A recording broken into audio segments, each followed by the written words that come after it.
연중 제20주간 월요일에 보내드리는 오늘의 강론, 담당의 가톨릭대학교 대전 성모병원 원목실 차장 장태혁 신부입니다. 오늘 복음은 마테오 복음 19장 16절에서 22절까지의 말씀입니다. 그때에 어떤 사람이 예수님께 다가와 스승님, 제가 영원한 생명을 얻으려면 무슨 선한 일을 해야 합니까? 하고 물었다. 그러자 예수님께서 말씀하셨다. 어찌하여 나에게 선한 일을 묻느냐? 선하신 분은 한 분뿐이시다. 내가 생명에 들어가려면 계명들을 지켜라. 그가 어떤 것들입니까? 하고 또 묻자 예수님께서 이르셨다. 살인해서는 안 된다. 간음해서는 안 된다. 도둑질해서는 안 된다. 거짓 증언을 해서는 안 된다. 아버지와 어머니를 공경하여라. 그리고 내 이웃을 너 자신처럼 사랑해야 한다는 것이다. 그 젊은이가 그런 것들은 제가 다 지켜왔습니다. 아직도 무엇이 부족합니까? 하고 다시 묻자 예수님께서 그에게 이르셨다. 내가 완전한 사람이 되려거든 가서 너의 재산을 팔아 가난한 이들에게 주어라. 그러면 내가 하늘에서 보물을 차지하게 될 것이다. 그리고 와서 나를 따라라. 그러나 그 젊은이는 이 말씀을 듣고 슬퍼하며 떠나갔다. 그가 많은 재물을 가지고 있었기 때문이다. 찬미 예수님, 대전 가톨릭 평화방송 애청자 여러분 안녕하십니까? 오늘은 연중 제20주간 월요일입니다. 오늘 복음에서 한 젊은 청년이 예수님께 다가오죠. 그런데 이 청년이 한편으로는 참 대단하게 느껴지기도 합니다.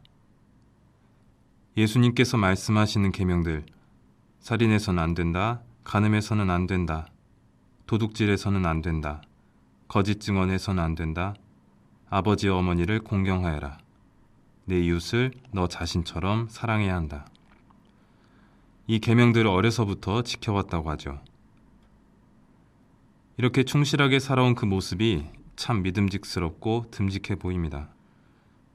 하지만 그렇게 자신감이 넘치는 모습의 청년은 예수님의 마지막 말씀에 완전히 바뀌어버리죠. 가서 너의 재산을 팔아 가난한 이들에게 주어라. 이 말씀을 들은 청년은 슬퍼하며 예수님을 떠나갑니다. 그렇게 떠나는 모습을 머릿속으로 그려보자면 왠지 조금은 안타깝게 느껴지기도 합니다. 정말 젊은 나이에도 그렇게 계명을 충실하게 지켜왔는데 그렇게 떠나가게 되었으니까요. 너무 아깝다, 아까운 청년이다라는 생각이 들기도 합니다. 또 한편으로는 예수님도 왠지 조금은 냉정하게 보여지기도 하고요. 일독서에서 하느님의 말씀은 훨씬 더 냉정하게 느껴집니다. 하느님께서 에제키엘 예언자에게 내 눈의 즐거움을 죽일 것이다 라고 말씀하시는데요. 이 말씀은 예루살렘 성전이 바빌론에 함락될 것임을 알려주는 예표입니다. 한마디로 하느님께서 예루살렘을 당신께서 직접 무너뜨리겠다라고 말씀하시는 거죠. 이스라엘에게는 이 말씀이 정말 어마어마한 말씀입니다.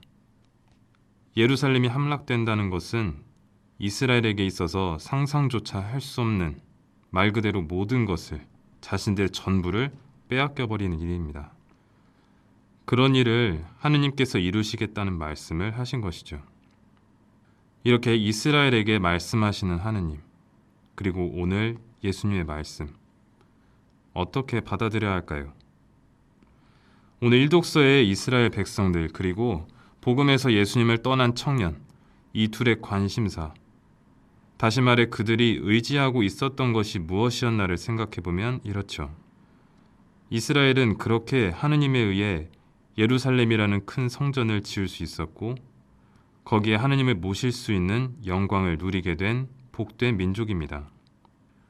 하지만 그럼에도 이스라엘은 계속해서 불충실의 역사를 걷습니다.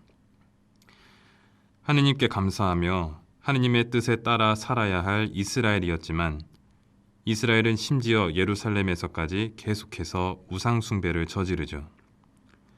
이스라엘은 예루살렘을 사랑했지만 그 모든 것을 주신 하느님은 거기에서 빠져 있었습니다. 복음의 청년도 마찬가지죠. 물론 그가 계명을 충실히 지키며 살아왔다는 것은 정말 훌륭한 일입니다. 하지만 그건 역시 하느님의 축복이 있었기 때문에 가능했던 일이죠. 그렇게 계명을 충실히 지키며 살아올 수 있었다는 것 자체만으로도 사실 하느님의 은총입니다. 그가 재물이 많았던 것도 역시 마찬가지죠. 하지만 그런 하느님의 은총을 알지 못했던 건지 결국 그것들을 허락해 주신 주님을 포기하고 오히려 재물은 포기하지 못하게 됩니다. 사실 생각해보면 우리 가운데 정말 내 것이라고 할 수 있는 것이 얼마나 있을까요? 사실 내 것이라고 할 만한 것이 있다면 우리는 죽고 나서도 그것을 들고 하느님께 갈 수 있을 겁니다. 하지만 그럴 수 있는 것이 하나도 없다는 것을 우리는 이미 너무나 잘 알고 있죠. 결국 우리가 지금 이 세상에서 누리고 있는 것들은 하나도 빠짐없이 하느님께로부터 받은 선물입니다. 우리는 그것에 대해 끊임없이 감사하면서 그것들을 하느님의 뜻에 잘 사용하도록 노력해야겠죠. 이렇듯 누군가에게 재물이란 결국 하늘나라의 문턱을 넘지 못하게 하는 어떤 큰 걸림돌이 될 수도 있습니다. 하지만 누군가에게는 재물이 선행과 공덕을 쌓게 하는 하늘나라의 더 큰 보화를 쌓는 도구가 될 수 있겠죠. 우리에게 지금 주어진 것들, 그것들의 진정으로 기뻐하고 또 사랑하면서 무엇보다도 그것들을 허락해 주신 하느님께 마음을 다해 감사하는 하루가 되셨으면 좋겠습니다. 그것만으로도 우리 삶은 정말 감사함으로 가득 찰 수 있겠죠. 우리에게 늘 좋은 것을 주시려는 하느님께 감사드리며 오늘 하루도 하느님 안에 행복한 하루 보내시길 바랍니다. 오늘의 강론, 지금까지 담당해 가톨릭대학교 대전 성모병원 원목실 차장 장태혁 신부였습니다. 내일도 장태혁 신부의 강론이 계속됩니다.